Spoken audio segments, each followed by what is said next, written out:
For nearly 40 years after the doom of Jerusalem had been pronounced by Christ himself, the Lord delayed his judgments upon the city and the nation.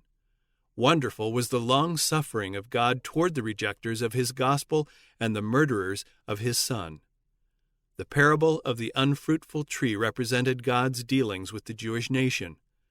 The command had gone forth, "Cut it down, why cumbereth it the ground?" Luke 13, verse 7. But divine mercy had spared it yet a little longer. There were still many among the Jews who were ignorant of the character and the work of Christ, and the children had not enjoyed the opportunities or received the light which their parents had spurned. Through the preaching of the apostles and their associates, God would cause light to shine upon them. They would be permitted to see how prophecy had been fulfilled, not only in the birth and life of Christ, but in his death and resurrection. The children were not condemned for the sins of the parents, but when, with a knowledge of all the light given to their parents, the children rejected the additional light granted to themselves, they became partakers of the parents' sins and filled up the measure of their iniquity. The long-suffering of God toward Jerusalem only confirmed the Jews in their stubborn impenitence. In their hatred and cruelty toward the disciples of Jesus, they rejected the last offer of mercy. Then God withdrew his protection from them and removed his restraining power from Satan and his angels, and the nation was left to the control of the leader she had chosen. Her children had spurned the grace of Christ, which would have enabled them to subdue their evil impulses, and now these became the conquerors. Satan aroused the fiercest and most debased passions of the soul. Men did not reason. They were beyond reason, controlled by impulse and blind rage. They became satanic in their cruelty. In the family and in the nation, among the highest and the lowest classes alike, there was suspicion, envy, hatred, strife, rebellion, murder. There was no safety anywhere. Friends and kindred betrayed one another. Parents slew their children and children their parents. The rulers of the people had no power to rule themselves. Uncontrolled passions made them tyrants. The Jews had accepted false testimony to condemn the innocent Son of God. Now false accusations made their own lives uncertain. By their actions they had long been saying, "Cause the Holy One of Israel to cease from before us." Isaiah 30, verse 11. Now their desire was granted. The fear of God no longer disturbed them. Satan was at the head of the nation, and the highest civil and religious authorities were under his sway. The leaders of the opposing factions at times united to plunder and torture their wretched victims, and again they fell upon each other's forces and slaughtered without mercy. Even the sanctity of the temple could not restrain their horrible ferocity. The worshippers were stricken down before the altar, and the sanctuary was polluted with the bodies of the slain. Yet in their blind and blasphemous presumption, the instigators of this hellish work publicly declared that they had no fear that Jerusalem would be destroyed, for it was God's own city. To establish their power more firmly, they bribed false prophets to proclaim, even while Roman legions were besieging the temple, that the people were to wait for deliverance from God. To the last, multitudes held fast to the belief that the Most High would interpose for the defeat of their adversaries. But Israel had spurned the divine protection, and now she had no defense. Unhappy Jerusalem, rent by internal dissensions, the blood of her children slain by one another's hands crimsoning her streets, while alien armies beat down her fortifications and slew her men of war. All the predictions given by Christ concerning the destruction of Jerusalem were fulfilled to the letter. The Jews experienced the truth of his words of warning, "With what measure you meet, it shall be measured to you again," Matthew 7, verse 2. Signs and wonders appeared, foreboding disaster and doom. In the midst of the night, an unnatural light shone over the temple and the altar. Upon the clouds at sunset were pictured chariots and men of war gathering for battle. The priests ministering by night in the sanctuary were terrified by mysterious sounds. the earth trembled, and a multitude of voices were heard crying, "Let us depart hence." The great eastern gate, which was so heavy that it could hardly be shut by a score of men, and which was secured by immense bars of iron fastened deep in the pavement of solid stone, opened at midnight without visible agency. Milman, The History of the Jews, Book 13. For 7 years a man continued to go up and down the streets of Jerusalem, declaring the woes that were to come upon the city.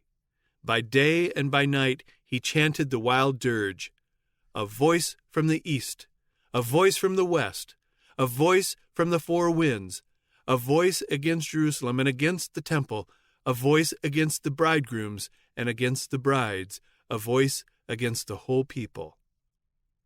This strange being was imprisoned and scourged, but no complaint escaped his lips.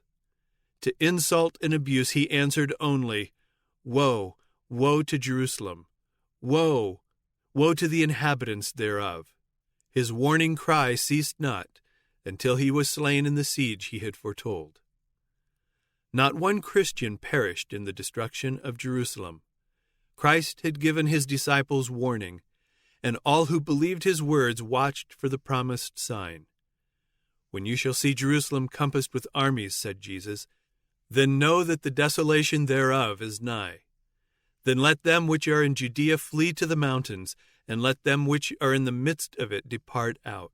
Luke 21, verses 20 and 21. After the Romans, under Cestius, had surrounded the city, they unexpectedly abandoned the siege when everything seemed favorable for an immediate attack. The besieged, despairing of successful resistance, were on the point of surrender when the Roman general withdrew his forces without the least apparent reason. But God's merciful providence was directing events for the good of his own people. The promised sign had been given to the waiting Christians, and now an opportunity was offered for all who would to obey the Savior's warning. Events were so overruled that neither Jews nor Romans should hinder the flight of the Christians. Upon the retreat of Cestius, the Jews, sallying from Jerusalem, pursued after his retiring army. And while both forces were thus fully engaged, the Christians had an opportunity to leave the city. At this time the country also had been cleared of enemies who might have endeavored to intercept them. At the time of the siege, the Jews were assembled at Jerusalem to keep the Feast of Tabernacles, and thus the Christians throughout the land were able to make their escape unmolested. Without delay, they fled to a place of safety, the city of Pella, in the land of Perea beyond Jordan. The Jewish forces, pursuing after Cestius and his army, fell upon their rear with such fierceness as to threaten them with total destruction. It was with great difficulty that the Romans succeeded in making their retreat. The Jews escaped almost without loss, and with their spoils returned in triumph to Jerusalem. Yet this apparent success brought them only evil. It inspired them with that spirit of stubborn resistance to the Romans which speedily brought unutterable woe upon the doomed city. Terrible were the calamities that fell upon Jerusalem when the siege was resumed by Titus. The city was invested at the time of the Passover, when millions of Jews were assembled within its walls. Their stores of provision, which if carefully preserved would have supplied the inhabitants for years, had previously been destroyed through the jealousy and revenge of the contending factions, and now all the horrors of starvation were experienced. A measure of wheat was sold for a talent. So fierce were the pangs of hunger that men would gnaw the leather of their belts and sandals and the covering of their shields. Great numbers of people would steal out at night to gather wild plants growing outside the city walls, though many were seized and put to death with cruel torture, and often those who returned in safety were robbed of what they had gleaned at so great peril. The most inhumane tortures were inflicted by those in power, to force from the want-stricken people the last scanty supplies which they might have concealed. And these cruelties were not infrequently practiced by men who were themselves well fed, and who, were merely desirous of laying up a store of provision for the future. Thousands perished from famine and pestilence. Natural affection seemed to have been destroyed. Husbands robbed their wives and wives their husbands. Children would be seen snatching the food from the mouths of their aged parents. The question of the prophet, "Can a woman forget her sucking child?" received the answer within the walls of that doomed city. The hands of the pitiful women have sodden their own children. They were their meat in the destruction of the daughter of my people. Isaiah 49, verse 15, Lamentations 4, verse 10. Again was fulfilled the warning prophecy given 14 centuries before. The tender and delicate woman among you, which would not adventure to set the sole of her foot upon the ground for delicateness and tenderness, her eye shall be evil toward the husband of her bosom, and toward her son, and toward her daughter, and toward her children which she shall bear. For she shall eat them for want of all things secretly, in the siege and straitness, wherewith thine enemy shall distress thee in thy gates. Deuteronomy 28, verses 56 and 57. The Roman leaders endeavored to strike terror to the Jews and thus cause them to surrender. Those prisoners who resisted when taken were scourged, tortured, and crucified before the wall of the city. Hundreds were daily put to death in this manner, and the dreadful work continued until, along the valley of Jehoshaphat and at Calvary, crosses were erected in so great numbers that there was scarcely room to move among them. So terribly was visited that awful imprecation uttered before the judgment seat of Pilate, "His blood be on us and on our children." Matthew 27, verse 25. Titus would willingly have put an end to the fearful scene, and thus have spared Jerusalem the full measure of her doom. He was filled with horror as he saw the bodies of the dead lying in heaps in the valleys. Like one entranced, he looked from the crest of Olivet upon the magnificent temple, and gave command that not one stone of it be touched. Before attempting to gain possession of this stronghold, he made an earnest appeal to the Jewish leaders not to force him to defile the sacred place with blood. If they would come forth and fight in any other place, no Roman should violate the sanctity of the temple. Josephus himself, in a most eloquent appeal, entreated them to surrender, to save themselves, their city, and their place of worship. But his words were answered with bitter curses. Darts were hurled at him, their last human mediator, as he stood pleading with them. The Jews had rejected the entreaties of the Son of God, and now expostulation and entreaty only made them more determined to resist to the last. In vain were the efforts of Titus to save the temple. One greater than he had declared that not one stone was to be left upon another. The blind obstinacy of the Jewish leaders and the detestable crimes perpetrated within the besieged city excited the horror and indignation of the Romans, and Titus at last decided to take the temple by storm. He determined, however, that if possible it should be saved from destruction, but his commands were disregarded. After he had retired to his tent at night, the Jews, sallying from the temple, attacked the soldiers without. In the struggle, a firebrand was flung by a soldier through an opening in the porch, and immediately the cedar-lined chambers about the holy house were in a blaze. Titus rushed to the place, followed by his generals and legionaries, and commanded the soldiers to quench the flames. His words were unheeded.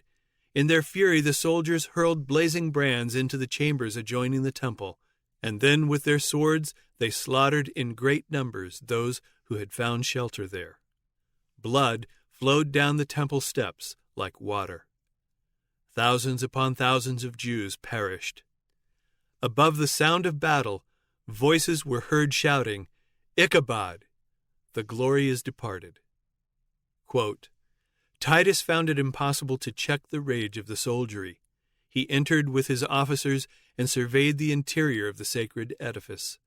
The splendor filled them with wonder, and as the flames had not yet penetrated to the holy place, he made a last effort to save it, and springing forth again exhorted the soldiers to stay the progress of the conflagration.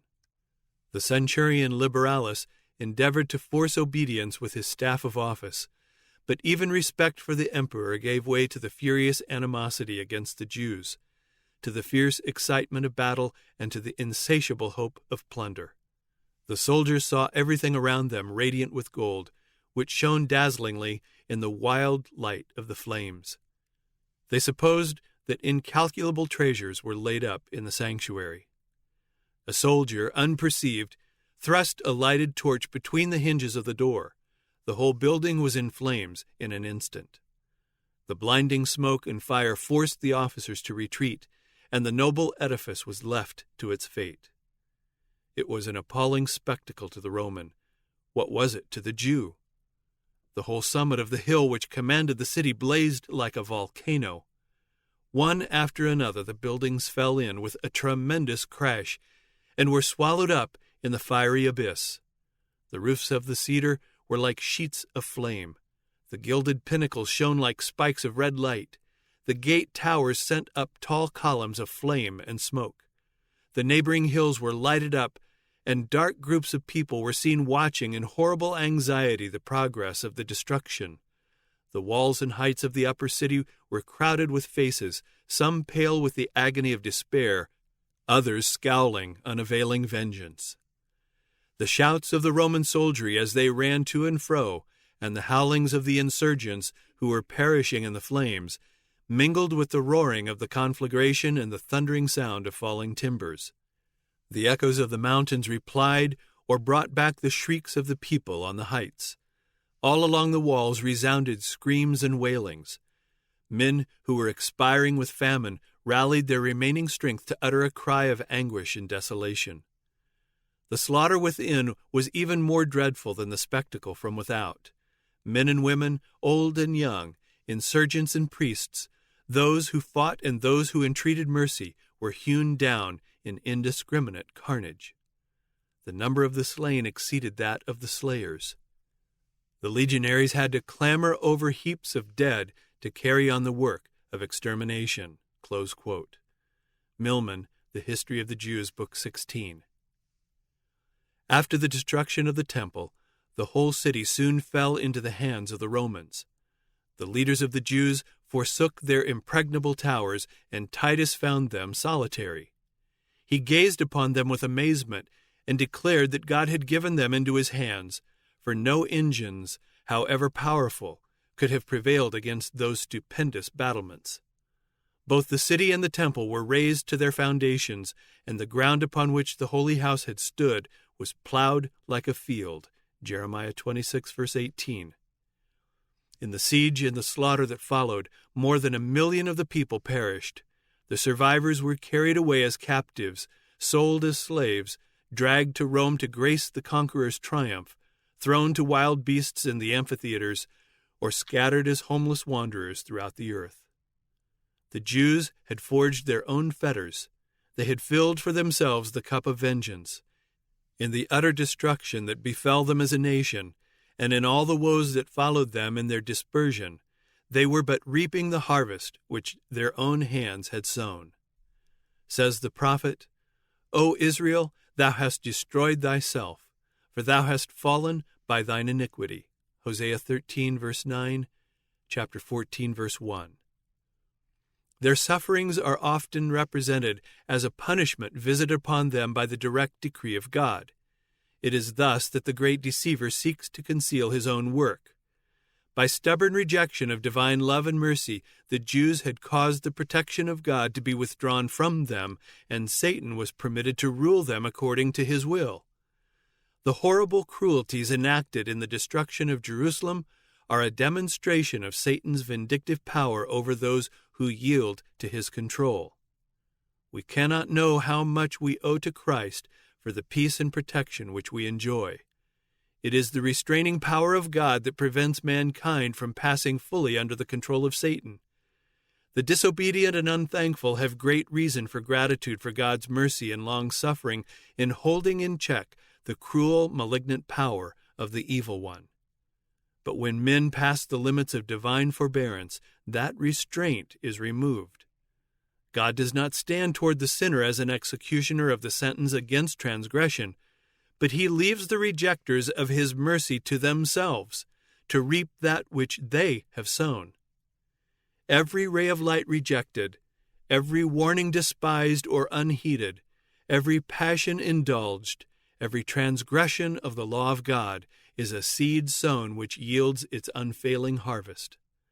The Spirit of God, persistently resisted, is at last withdrawn from the sinner, and then there is left no power to control the evil passions of the soul, and no protection from the malice and enmity of Satan. The destruction of Jerusalem is a fearful and solemn warning to all who are trifling with the offers of divine grace and resisting the pleadings of divine mercy. Never was there given a more decisive testimony to God's hatred of sin and to the certain punishment that will fall upon the guilty. The Savior's prophecy concerning the visitation of judgments upon Jerusalem is to have another fulfillment, of which that terrible desolation is but a faint shadow. In the fate of the chosen city we may behold the doom of a world that has rejected God's mercy and trampled upon his law. Dark are the records of human misery that earth has witnessed during its long centuries of crime. The heart sickens and the mind grows faint in contemplation. Terrible have been the results of rejecting the authority of heaven. But a scene yet darker is presented in the revelations of the future. The records of the past, the long procession of tumults, conflicts, and revolutions, the battle of the warrior with confused noise and garments rolled in blood, Isaiah 9 verse 5. What are these in contrast with the terrors of that day when the restraining Spirit of God shall be wholly withdrawn from the wicked, no longer to hold in check the outburst of human passion and satanic wrath? The world will then behold as never before the results of Satan's rule.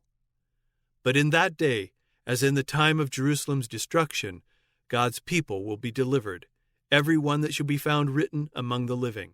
Isaiah 4 verse 3. Christ has declared that he will come the second time to gather his faithful ones to himself. Then shall all the tribes of the earth mourn, and they shall see the Son of Man coming in the clouds of heaven with power and great glory. And he shall send his angels with a great sound of a trumpet, and they shall gather together his elect from the four winds, from one end of heaven to the other. Matthew 24 verses 30 and 31. Then shall they that obey not the gospel be consumed with the spirit of his mouth, and be destroyed with the brightness of his coming. 2 Thessalonians 2 verse 8. Like Israel of old, the wicked destroy themselves. They fall by their iniquity. By a life of sin, they have placed themselves so out of harmony with God, their natures have become so debased with evil, that the manifestation of his glory is to them a consuming fire. Let men beware lest they neglect the lesson conveyed to them in the words of Christ.